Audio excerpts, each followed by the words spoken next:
Yes, nanone ndabasuhuje kandi nkwifurije ikaze wowe udukurikiye. Mfasha akavidewo gatoya kugira ngo twibukiranye bino bintu, itandukaniro riri hagati ya wallet, address ndetse na passphrase.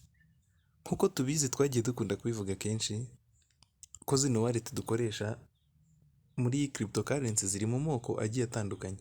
Hari Primonio wallet arizo zizi ngizi cyane cyane dukoresha muri Core, ndetse na Pi wallet yayo niko imeze. Twabivuzeho kenshi, twarayisobanuye. Ubu ni ubwoko bwa wallet aho udashobora kubikuza,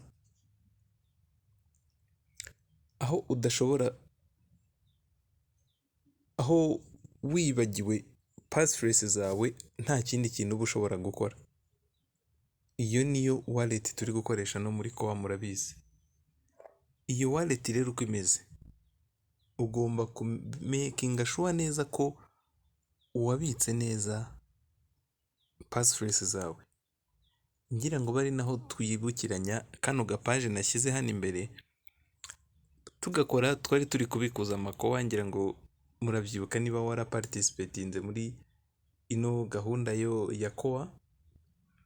Hano twashyiragamo withdraw address, hano tugashyiramo asset password, tukalinkinga kuri withdraw address, tukabikuza Core zacu. Ibi byarabaye. Aha ndagira ngo turebereho cyane withdraw address. Ndagira ngo withdraw address tuyigereranye nka Momo, nimero yacu kuri Momo, kuko n'ubundi zino zose ni transaction, nubwo zimwe wenda ziri centralized izindi zikaba ziri decentralized, ariko byose ni transaction z'amafaranga. Ino withdraw address ni nka nimero ya telefone yawe muri transaction za Momo, ndetse ikaba nka nimero de compte yawe cyangwa konti yawe ya banki mu gihe ugiye gukora transaction kuri banki. Iyi ngiyi ni public address, wayiha uwo ari we wese ntacyo bitwaye.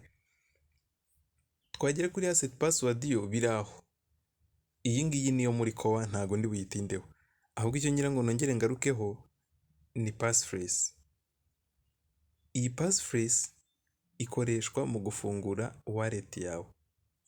Nk'ibi ngibi twarabikoraga, ariko twabikoraga kugira ngo Core zacu zijye muri wallet. Zikimara kugera muri wallet, kugira ngo tuza accessinge cyangwa tunazirebe, twakoreshaga iyi passphrase kugira ngo dufungure MetaMask. Ndetse n'ubu ngubu dukoresha wallet address, ariko ugiye nko kuzohereza hari igihe usabwa passphrase. Izi rero ni ibanga ryawe, nta umuntu ugomba kuzisharinga. Ni nkuko iyi ngiyi, nkuko twageranyije wallet address nka nimero ya konti ya banki cyangwa nka nimero ya Momo muri transaction, passphrase uyifate nka pin yawe, personal identification number, uyifate nka pin yawe, uyifate nka password. Tubifashe nko ku ngufuru, uyifate nk'urufunguzo, cyangwa kuri serire uyifate nk'urufunguzo ufunguza case yawe y'ubutunzi bwawe muri cryptocurrency. Iyo umuntu uzayiha nkuko waha umuntu imfunguzo zawe, aba ari nkaho abaye nyir'inzu muri ako kanya. Umuntu uzaha passphrase zawe rero umenye ko abaye nyiri umutungo wawe muri wallet. Ashobora kugutenguha, ashobora kuyizikwiba bitewe wenda nuko utamuzi. Niyo mpamvu tugira inama buri wese ko agomba kubika neza passphrase ze, ko ari ijambo banga rya muntu.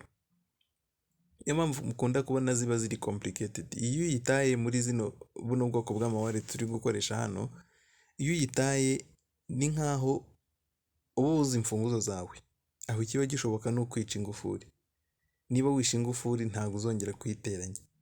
Bivuze ngo ahangaho wenda ushobora kwica ingufuri ibirimo imbere ukabibona nubwo wahomba ingufuri. Ariko hano muri cryptocurrency cyangwa muri no wallet, niba wangije wallet yawe kubera wabuze passphrase zawe, nta kurisetinga passphrase biba, ahubwo resetinga wallet. Bivuze ngo n'ibyari birimo byose ntabyo uzongera kubona. Niyo mpamvu iyi passphrase ugomba kuyifata by'ingenzi. Hari abantu benshi barimo kubigenderamo babasaba passphrase cyangwa se wallet address bagatanga ibyo babonye. Ugomba kumenya yuko passphrase ari ikintu cyawe ugomba gutanga, nako utagomba gutanga uko byamera kose. Cyari rero nagira ngo twibukiranye. Turabashimiye mwe mudukurikiye, naho ubutaha.